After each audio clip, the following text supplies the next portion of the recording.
ನಮ್ಮ ಚಿಂತಾಮಣಿ ನ್ಯೂಸ್ ಕನ್ನಡಕ್ಕೆ ಸ್ವಾಗತ.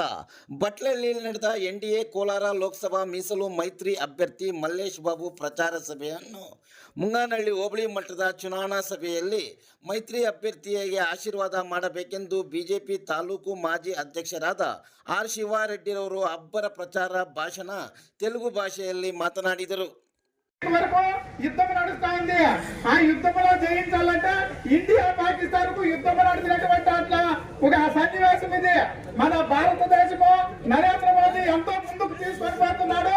ఈ సన్నివేశంలో మన ప్రతి ఒక్క కార్యకర్తను సహా యుద్ధ వాతావరణంలో మాదిరిగా ఈ రోజు నుంచి 26వ తారీఖు వరకు నిద్రపోకుండా ప్రతి ఇంటికి మన దేశ భవిష్యత్తు మన క్షేత్ర భవిష్యత్తు కోసము ప్రతి ఇంటింటికి తిరిగి మనం అందరూ కూడా ఈ 4 రోజులు కష్టపడి మన మల్లేశ్ బాబు గారు సరళ వ్యక్తి, సజ్జన వ్యక్తి, ఆయనకు ఓట్లు వేపించి మన వేదిక పైన ఉన్నటువంటి అందరు పెద్దలు కూడా సహా ఈ ప్రాంతమును అభివృద్ధి చేయాలని ఒక ప్రణాళిక రచించుకున్నారు.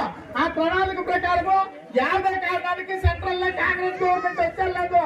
మల్లేశ్ బాబు గెలిస్తే శాశ్వతమైన ఒక ప్రణాళిక చేయాలనుకొని మన మాజీ శాసనసభ్యులు కృష్ణారెడ్డి కావచ్చు, గోపేంద్ర కావచ్చు, మహేశ్వర కావచ్చు, ఈ వాళ్ళతో కూడా నేను చర్చించినాను. ఈ ముంగానపల్లి క్షేత్రానికి మన ఢిల్లీ పెద్దలతో కూడా మాట్లాడి ఒక శాశ్వతమైన యోజన చేయాలని అనుకుంటారు. వాళ్ళంతా కూడా మన సెంట్రల్ లో నరేంద్ర మోదీ వచ్చేది శతసిద్ధము, సూర్యుడు తూర్పున ఉదయించేది ఎంత సత్యమో, నరేంద్ర మోదీ ప్రధాని అయ్యేది ఎంత సత్యమో, అదే రకంగా మన కష్టాలు, మన దేశము, మన క్షేత్రము బాగుండాలంటే సారళజీవైనటువంటి మల్లేశ్ బాబుకు ఓటేయాల.